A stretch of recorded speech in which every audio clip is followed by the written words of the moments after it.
PSL والے لانتیوں کو یاد کرانا تھا جو 6 ٹیموں کے لانتی مالک ہیں، جن کے پاس پیسے رکھنے کی پہلی بھی جگہ نہیں ہے، جو KFC کو پروموٹ کر رہے ہیں۔ KFC کا خیر اگر آپ پیچھے جائیں نا، جن چیزوں کا آپ بائیک آؤٹ کہتے ہیں معذرت کے ساتھ، ان کے آپ جائیں پیچھے اگر جائیں، ان کی تحقیق کریں تو لازمی ان کی اونرشپ بھی انہی کے پاس ہوگی، یقین کریں۔ یعنی کوئی ریٹائرڈ فوجی جرنل ہوگا، کوئی بیوروکریٹ ہوگا، کوئی سیاستدان کا رشتہ دار ہوگا، یعنی ان کے بائیک آؤٹ سے بھی میری تو ذاتی رائے ہے کہ یہی پیچھے ہوں گے، پیچھے یہی ہوں گے۔ ان کے لیے یہودی کیا اور بائیک آؤٹ کیا اور غزہ کیا۔ اب وہ پرنس محمد بن سلمان ہیں، آپ نام دیکھیں، وہ ماڈرنائز کر رہے ہیں سعودیہ کو، یعنی ایک ٹکٹ میں 2 شو، خادم حرمین شریفین اور ماڈرنائز۔ دبئی سے اگلا سٹاپ کہ دبئی گوشت کے کاروبار سے اتنا کما رہا ہے تو ہم کیوں نہ کمائیں؟ تیل کم ہے، حرم کی کمائی کم ہے، تو یہ گوشت کا کاروبار کیوں نہ کریں؟ اور میں نے تھامنیل پہ لگایا ہے، اب تو پہلی ماڈل بھی مقابلہ حسن میں شرکت کے لیے جا رہی ہیں یا گئی ہیں، اور انہوں نے کلمے والے پرچم کے ساتھ فوٹو شوٹ کرایا، وہ آپ یوٹیوب پہ دیکھ سکتے ہیں۔ ایک تو میں نے لگایا ہے، اس دن یہاں پہ چند جو ہے وہ مسلمان، ہم تو زیادہ تر خیر کلمہ پڑھ کے باولی ہی ہو گئے ہیں، وہ حلوہ لکھا ہوا تھا کسی خاتون کے لباس پہ، تو اس کو زندہ جلانے کے لیے بڑے بےتاب تھے۔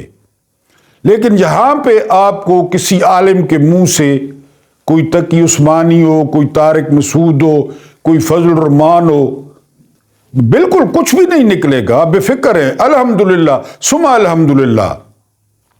کسی کے وظیفے آتے ہیں سعودیہ سے، مدرسے پھل پھول رہے ہیں جن کا کوئی آڈٹ نہیں ہوتا، اور کسی کی روٹیاں لگی ہوئی ہیں ایران سے، یہاں ایرانی بھی ہیں، سعودین بھی ہیں، ٹرکش بھی ہیں، پاکستانی نہیں ہیں۔ یہاں آپ کو پاکستانی کم کم ملیں گے، آپ کو وہ جو وظیفہ دیتے ہیں وہ زیادہ ملیں گے۔ تو وہ ماڈل جو ہے وہ مقابلہ حسن میں شرکت کے لیے، جس طرح میں نے بتایا، جا چکی ہیں یا جا رہی ہیں، کیونکہ محمد بن سلمان نے آج سے کچھ عرصہ پہلے ایک حلال الکحل کا بھی کوئی کبہ خانہ یا کوئی دکان کھولیا وہاں پہ، اور کچھ دن پہلے ایک وہاں پہ ہندو عورت بھی پھر رہی تھی، اور مجھے پوری امید ہے کہ اس کے بیگ میں گائے کا موتر، گائے موتر بھی ہوگا، یا وہ پی کے گئی ہوگی، یا وہاں چسکیاں لی ہوں گی، وہ بھی وہاں پہ پھر رہی تھی۔ تو یہ ماڈرنائزیشن ہے، یہ ترقی ہے۔ آپ مجھے دکیہ نوز خیال کریں، آپ مجھے پرانے خیالات کا سمجھیں، آپ کومنٹس میں لان تان کریں، آپ کومنٹس میں گالیاں دیں، خیر ہے۔ آپ مجھے پینڈو، میں ہوں پینڈو خیر الحمدللہ پینڈو ہوں، بالکل پینڈو ہوں۔ میں نے ایک دفعہ کہا تھا کہ نمرود کے حکم پر بہت عرصہ لکڑیاں اکٹھی کی جاتی رہیں کہ اس الاؤ میں ابراہیم کو ڈالنا ہے۔ لکڑیاں اتنی اکٹھی ہو گئیں کہ ابراہیم کو لکڑیوں میں ڈالنا مسئلہ ہو گیا کہ اندر کیسے ڈالیں۔ تو اسحاق ڈار جیسے کسی بندے نے مشورہ دیا کہ ایک پینگ بنائے، جھولا، اس پینگ پہ بٹھا کے ابراہیم کو اندر پھینکیں، اور اسحاق ڈار کے مشورے آپ کو پتہ ہے زبردست ہوتے ہیں۔ تو ابراہیم علیہ السلام کو الاؤ میں ڈال دیا گیا، آگ بھڑک اٹھی۔ ایک چھوٹا سا پرندہ، کوئی ابابیل لکھتا ہے، کوئی فاختہ لکھتا ہے، چھوٹا سا پرندہ، وہ میلوں دور سے اپنی چونچ میں پانی لیتا، آ کر اوپر سے آگ پہ ڈالتا، پھر واپس جاتا، میلوں دور پانی لاتا، آگ پہ ڈالتا۔ رستے میں اسے ایک پرندہ مل گیا، اس نے کہا میں کافی دیر سے دیکھ رہا ہوں کہ تم یہ پریکٹس کر رہے ہو، اس سے کیا ہوگا؟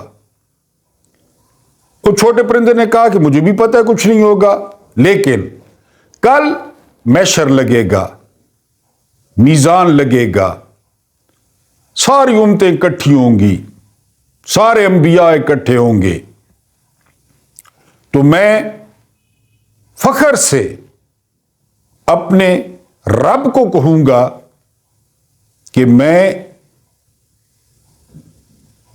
آگ بجھانے والوں میں تھا، لگانے والوں میں نہیں۔ لوگوں نے تیرے خلیل کو آگ میں ڈالا، لیکن میں آگ بجھاتا رہا جتنا میرے بس میں ہو سکتا تھا۔ میں وہی بات کر رہا ہوں، غزہ کی اور سعودی ماڈل کی تصویریں آپ نے لازمی دیکھنی ہے۔ پرچم پہ کلمہ لکھا ہوا ہے، کلمے کے ساتھ آدھی سے زیادہ ننگی عورت کی تصویریں۔ یہ ماڈرنائزیشن ہے، یہ ترقی ہے، اور آپ کو بات کرتا ہوا بھی کوئی نہیں نظر آئے گا۔ کھجوریں بند ہو جائیں گی، وظیفے بند ہو جائیں گے، آپ کو بات کرتا ہوا کوئی نظر نہیں آئے گا۔ مفتی تقی عثمانی کا پروٹوکول بند ہو جائے گا، ان کے آگے جو گاڑی ٹوں ٹاں کرتی ہے وہ نہیں ملے گی، اور مفتی اعظم کا خطاب بھی شاید چھن جائے۔ یہ ساری بات ہے۔ تو ہماری تو حیثیت اس ابابیل جیسی ہے، اس پرندے جیسی ہے، میلوں دور جانا، نہ ہمیں کوئی سننے والا ہے، اور یعنی بہت کام جو سنتے ہیں ان کی بڑی مہربانی ہے، وہ ٹائم نکالتے ہیں۔ بہرحال ایک بستی بتائی تھی غزہ، اور ایک بستی بتائی ہے آل سعود کی، جہاں پہ ترقی ہو رہی ہے اور جہاں پہ گوشت کے کاروبار کی منڈیاں سجانے کا پروگرام بن رہا ہے۔ نیوم میرا خیال ہے کوئی شہر بن رہا ہے، کوئی کہہ رہا ہے کہ وہ دجال کے لیے بن رہا ہے، یہ سنا ہے کہ اسرائیل کی سرحد پہ بن رہا ہے، کوئی خفیہ معاہدے ہوں گے، خفیہ بات چیت ہوگی، اور پھر اسی سے رجوع کرنا پڑتا ہے آمنہ کے لال سے صلی اللہ علیہ وآلہ وسلم کہ ان کا پیٹ وہ قبر کی مٹی بھرے گی، ان پہ یہ تیل، یہ پیٹرول، ڈیزل، موبلائل یہ کافی نہیں ہے، یہ ابھی اور ترقی کرنا چاہیں گے، حرم کی کمائی ابھی ان پہ کافی نہیں ہے۔ بہرحال ایک بستی ہے جس کا نام غزہ ہے، اور ایک بستی ہے جو خادم حرمین شریفین کی ہے، جہاں پہ ماڈل مقابلہ حسن میں شرکت کرنے کے لیے جا رہی ہے۔ تو آپ میرا خیال ہے یہی دعا کر دیں کہ اس کی پوزیشن آ جائے، ہم یہی کر سکتے ہیں۔ اور آپ کہیں کہ کوئی اسلامی فوج ہے 44 ملکوں کی، کوئی دنیا میں ایٹمی طاقت ہے، کوئی دنیا میں بڑی لیتھل فوج ہے، نہیں، وہ آپ کی غلط فہمیاں ہیں، وہ آپ خاطر جمع رکھیں۔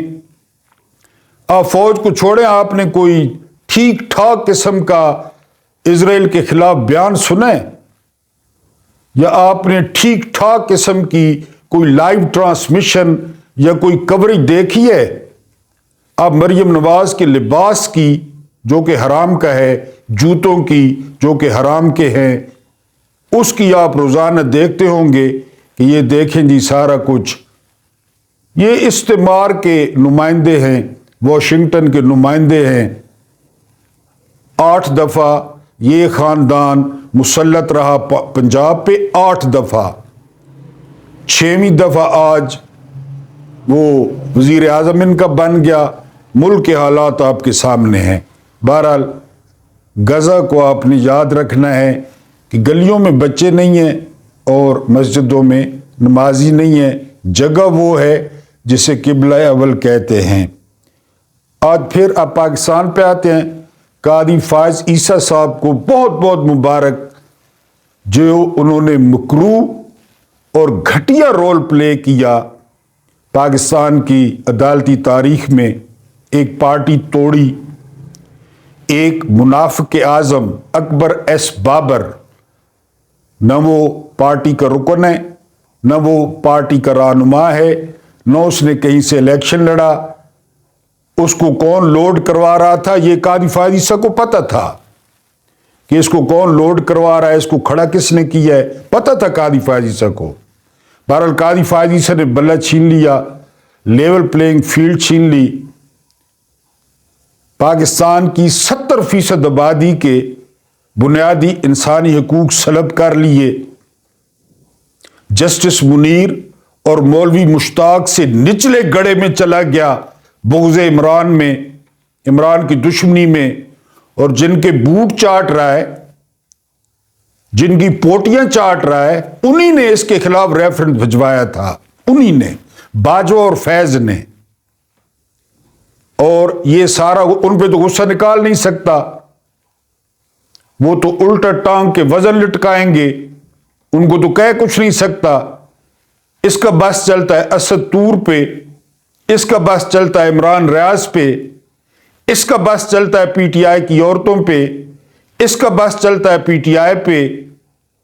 تو اس نے پارٹی توڑ دی اور منڈی کا دروازہ کھولا کہ آزاد جیتیں گے، پھر جو میرے مہربان ہیں وہ ان کی بولیاں لگائیں گے، وہ ان کو خریدیں گے۔ یہ جان بوجھ کے کیے گیا۔ اسد کیسر کہتے ہیں کہ مئی میں جب کارکنوں کو گرفتار، الیکشن یہ آپ ذہن میں رکھنا ہے، نومبر میں الیکشن ہوئے، فروری میں الیکشن ہوئے، مئی میں 2023 کے مئی میں جب کارکنوں کو پکڑا گیا تو پکڑنے والے کہہ رہے تھے کہ پی ٹی آئی کو اس کا نشان نہیں ملے گا، مئی 2023 میں کہہ رہے تھے، الیکشن ہوئے فروری 2024 میں۔ سکرپٹ دیکھیں کتنا پکا تھا کہ اس وقت پکڑنے والے کہ پی ٹی آئی چھوڑ دو، اسد کیسر کہہ رہے ہیں مجھے کہا اپنی جماعت بنا لو یا پرویز کھٹک کے ساتھ چلے جاؤ، پی ٹی آئی ختم شد، وہ غلیظہ فاروقی نے ٹویٹ بھی کیا تھا، ختم شد۔ کتنا پرانا سکرپٹ تھا، ہر چیز پہلے تیار تھی۔ آج کیا ہوا؟ آج الیکشن کمیشن نے روئے زمین کے غلیظ ترین، لین ترین اور گھٹیا ترین بھڑوا سکندر سلطان راجہ، اس نے پی ٹی آئی کی جو مخصوص نشستیں تھیں خواتین کی وہ چھین لی، دینے سے انکار کر دیا، اور خالی چھینی نہیں،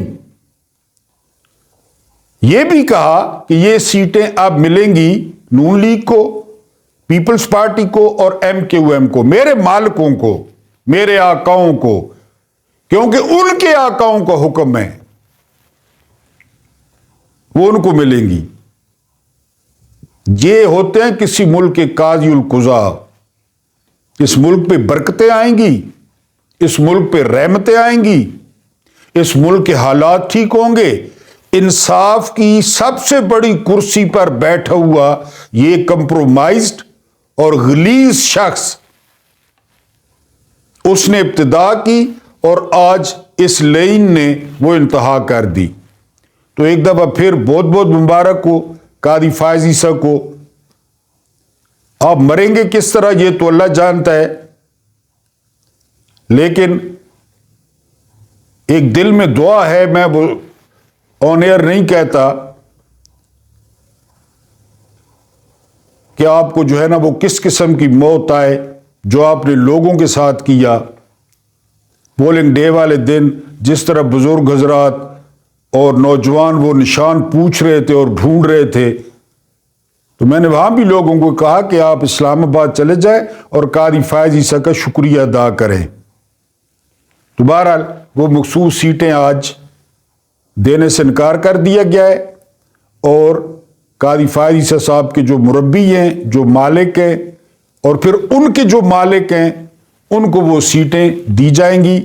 اس طرح ان کو 2/3 اکثریت بھی حاصل ہو جائے گی، قاضی صاحب کو ایکسٹینشن بھی مل جائے گی، اور بھی سرکاری ملازموں کو ایکسٹینشن مل جائے گی، قانون بھی بنائے جائیں گے جس طرح پی ڈی ایم نے بنائے۔ جس دن باپ بیٹے پہ فرد جرم عائد ہونی تھی اس دن باپ وزیر اعظم اور بیٹا وزیر اعلیٰ۔ اگر کوئی ایسا ملک دیکھا ہو تو کمنٹس میں لکھ دینا ہے۔ تو اب سب کچھ ہوگا، کیونکہ ایک مبصر نے کہا کہ ہم 5 سال بعد اس لیے ووٹ ڈالتے ہیں کہ جرنیلوں کی کیا مرضی ہے، ووٹ ہم ڈالتے ہیں، مرضی جرنیلوں کی۔ ابھی دیکھ لیں 70 ارب روپیہ خرچ کیا کہ ہم یہ جو فاتح عالم ہیں جنہوں نے ایک ایک بندے نے 17 ملک فتح کیے ہیں ان کی مرضی پوچھ سکیں۔ 1.5-2 مہینے کمپین چلتی رہی، لوگوں نے فلیکسز بنوائے، لوگوں نے پوسٹر بنوائے، لوگوں نے ووٹ مانگے، رابطے کیے، دیہاتوں میں گاڑیاں بھگائیں، دعائیں خیریں کھوائیں، پیروں کے پاس گئے، تعویذ لیے، چاول کھلائے، حلوے کھلائے۔ یہ سارا الیکشن میں ہوتا ہے، ہونا بھی چاہیے، الیکشن کا حسن ہے۔ اور لوگوں کو قائل کیا۔ ہم نے یہاں پہ اتنے پیغام دیے سوشل میڈیا کے ذریعے، الیکشن سے پہلے میری ویڈیوز آپ دیکھ لیں، آپ کو میں کہتا رہا ووٹ ڈالیں، آپ نے کمال کیا، خیر وہ ضائع بھی نہیں جائے گا۔ پھر ووٹ ڈالا 8 فروری کو، تو وہ تو جرنیلوں کی مرضی نہیں تھی، اور میں نے بتایا کہ ایک ایک نے، کسی نے 17 ملک فتح کیے ہیں، کسی نے 19 ملک فتح کیے ہیں، کسی نے 21 ملک فتح کیے ہیں، کسی نے ایک بر اعظم فتح کیا ہے۔ پھر اتنی بڑی پرسنالٹیز، یہ تو خالد بن ولید تو نہیں ہے نا کہ خالد بن ولید کو رضی اللہ تعالی عنہ وہ حضرت عمر نے ڈسمس کر دیا تھا کہ 10,000 درہم انعام دیا ہے، اگر جیب سے دیا ہے تو فضول خرچی ہے، اور بیت المال سے دیا ہے تو بددیانتی ہے، یو آر ڈسمسڈ۔ یہ وہ تو نہیں ہے، انہوں نے تو بر اعظم فتح کر رکھے ہیں۔ یہ پاکستان جس مشکل سے انہوں نے فتح کیا، انگریزوں کو شکست دی، انڈیا کو شکست دی، پھر معاشرتی علوم میں پتہ نہیں کسی نے قائد اعظم کا نام ڈال دیا کہ یہ قائد اعظم نے بنایا تھا۔ نہ، یہ فتح ہوا، برطانیہ کو شکست ہوئی، انڈیا کو شکست ہوئی، مرہٹوں کو شکست ہوئی، ہندوؤں کو شکست ہوئی، سکھوں کو شکست ہوئی۔ اس مارکے کے بعد یہ ملک فتح کیا جرنیلوں نے۔ آپ کیا سمجھتے ہیں جرنیلوں کو؟ اور پھر ظاہر ہے انہوں نے چونکہ فتح کیا ہے، ان کے نام ہے، رجسٹری ان کے نام ہے، پٹواریوں کے پاس انتقال پڑا ہے، تو پھر انہوں نے اپنی مرضی چلائی۔ لوگوں نے اپنی مرضی کی 8 فروری کو، انہوں نے کہا کرنے دیں، 5 بجے تک کرنے دیں، بقول شبر زیدی کہ 5 بجے تک پاکستان مضبوط ہو رہا تھا، مضبوط تر ہو رہا تھا، لیکن 5 بجے کے بعد کمزور ہونا شروع ہوا، اور پھر بہت کمزور ہو گیا۔ انہوں نے کہا کرنے دیں مرضی، آخر تو ہم نے کرنا ہے نا، فیصلہ تو ہم نے کرنا ہے، کون سے فارم 45 اور کون سے پریزائڈنگ آفیسر اور کون سے ووٹ ڈالنے والے، فیصلہ تو ہم نے کرنا ہے، کرنے دیں۔ بہرحال جی وہ 70 ارب روپیہ لگ گیا، اور پھر رات کو 12 بجے کے بعد مرضی معلوم ہوئی، اس میں سے برآمد ہوا چیری بلاسم۔ پیپلز پارٹی نے پکڑی ہوئی تھی ڈبی چیری بلاسم کی، اور شہباز شریف نے پکڑا ہوا تھا برش۔ یہ دونوں 9 فروری کو برآمد ہوئے ڈبوں سے، صندوقوں سے، اور 70 ارب بھی لگا۔ آج اس پالشیے نے حلف اٹھا لیا، اس میں چہروں پہ رونق دیکھنے والی تھی۔ جنرل صاحب کی ملاقات ہوئی بلاول زرداری سے اور چیف منسٹر سے، اور رونقیں دیکھنے والی تھی۔ یعنی وہ کہتے ہیں کہ موسیٰ نے بھی ضد کی تھی طور پہ، تو پھر وہ کہتے ہیں جی کہ وہ ہلکی سی جھلک یا ہلکا سا پردہ ہٹا اور موسیٰ بے ہوش ہو گئے، 40 دن تک ہوش میں نہیں ہے۔ آج ان کی بھی یہی حالت تھی، مجھے لگ رہا تھا ٹی وی پہ دیکھ کے کہ شاید یہ بھی موسیٰ کی طرح بے ہوش ہو جائیں۔ جو ان کے چہرے پہ چمک ہے، جو ان کے چہرے پہ رونق ہے، حاکم اعلیٰ کو دیکھ کے، تو یقین کریں مجھے لگا کہ یہ فرزند زرداری یا وہ چیف منسٹر پنجاب والی یا یہ وہ پکے کا ڈاکو زرداری یہ بے ہوش نہ ہو جائیں 40 دن کے لیے۔ حالانکہ 9 مارچ کو تو الیکشن ہے صدارتی، لیکن بے ہوش نہیں ہوئے۔ اب شاید بعد میں جو ان کے چہرے پہ رونق تھی، یہ جمہوری ہیں، یہ جمہوریت پسند ہے، یہ ووٹ کو عزت دو والے ہیں۔ وہ جمہوریت بہترین انتقام والے ہیں، وہ پکے کے ڈاکو۔ بہرحال مرضی پھر 70 ارب میں ہمیں پڑی کہ یہ ہماری مرضی ہے، تم جو مرضی ہے کرو۔ یہی 70-71 میں انہوں نے بنگالیوں کو کہا تھا کہ ان کالے حرامیوں کو ہم اپنے اوپر حکمرانی نہیں کرنے دیں گے، اور نہیں کرنے، ملک توڑ دیا، زبان کے پکے ہیں، الحمدللہ ثم الحمدللہ، زبان کے پکے ہیں، نہیں کرنے دی، ملک توڑ دیا، فتح بھی خود کیا تھا۔ تو آج ان کی ملاقاتیں ہوئی ہیں، مرضی معلوم ہو گئی، اور اب 1، 8 یا 9 فروری کو اپنا سپریم کمانڈر اپنی مرضی سے مسٹر 10% وہ منتخب ہو جائے گا، اور اس طرح 70 ارب میں ہمیں مرضی معلوم ہو جائے گی۔ جو چاہے آپ کا حسن کرشمہ ساز کرے، اس عام آدمی کو، محمود نیازی کو اگر خیالات سے متفق ہیں، اگر ڈر نہیں لگتا تو سبسکرائب کر دیں اور شیئر کر دیں، اگر ڈرتے ہیں تو نہ کریں، کومنٹس کر دیں، ایک دل بھیج دیا کریں کامنٹس میں، ریچ بڑھتی ہے، اور لائک کریں۔ لائکس آپ کے بہت کم ہوتے ہیں، پتہ نہیں کیوں ہوتے ہیں۔ اللہ پاک آپ لوگوں کو آسانیاں عطا فرمائے اور آسانیاں بانٹنے کی توفیق عطا فرمائے، اینڈ مجھے برداشت کرنے کا بہت بہت شکریہ۔